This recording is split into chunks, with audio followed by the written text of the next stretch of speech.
السلام علیکم ورحمۃ اللہ وبرکاتہ۔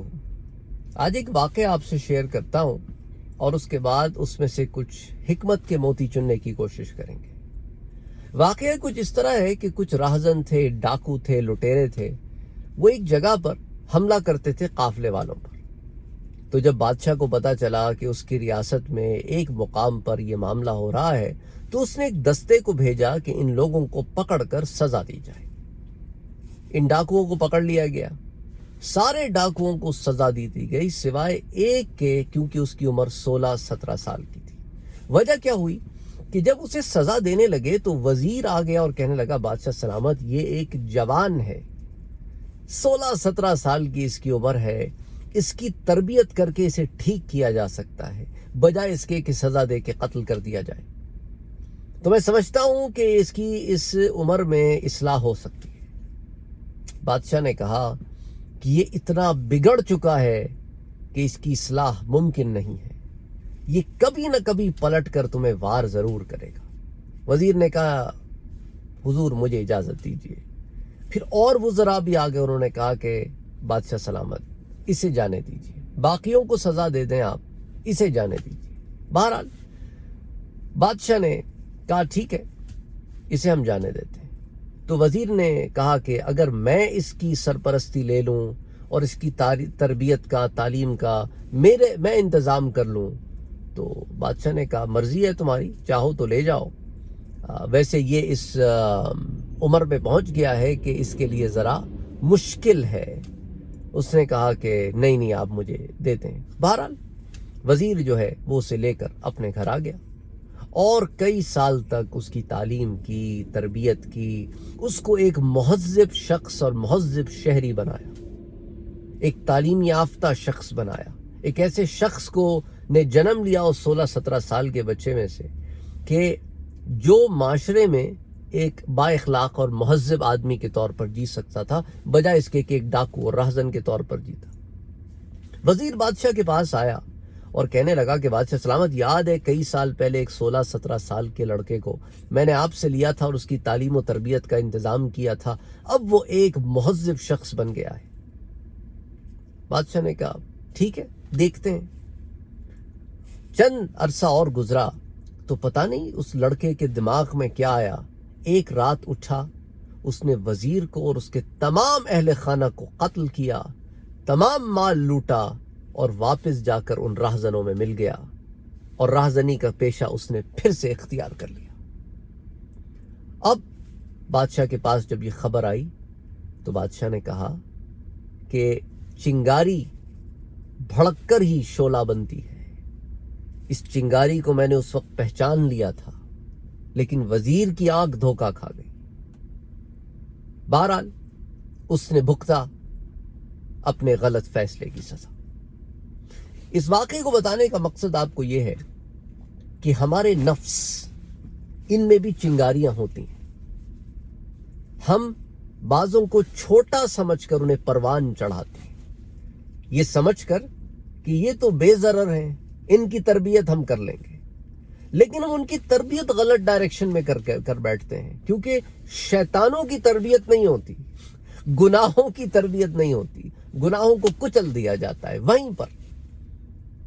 اس لیے حضرت محاسبی رحمت اللہ علیہ کو محاسبی اس لیے کہتے تھے کیونکہ آپ کا ایک جملہ بڑا مشہور تھا جس پر آپ باعمل تھے کہ حاسب نفسک علی کل خطرۃ، کہ اپنے نفس کو ہر خطرے سے بچاؤ۔ خطرہ کیا ہوتا ہے؟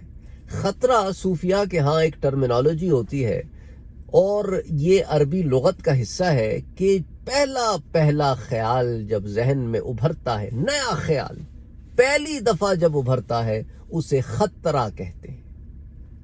تو وہ کہتے تھے کہ اس لیول پر سوچ کو کنٹرول کرو کہ پہلی دفعہ کوئی نیا خیال تمہارے ذہن میں ابھرے تو اس کو وہیں جج کرو کہ اچھا ہے کہ برا ہے، اچھا ہے تو اس کو پروان چڑھاؤ، برا ہے تو ختم کر دو۔ اور اگر تم میں طاقت نہیں ہے اپنے خطروں سے لڑنے کی تو کسی اللہ والے کی صحبت اختیار کرو تاکہ وہ تمہاری مدد کرے، تمہیں طریقہ کار بتائے، تمہاری تربیت کرے، تمہارے نفس کی تربیت کرے تاکہ تم ان خطروں سے لڑ سکو.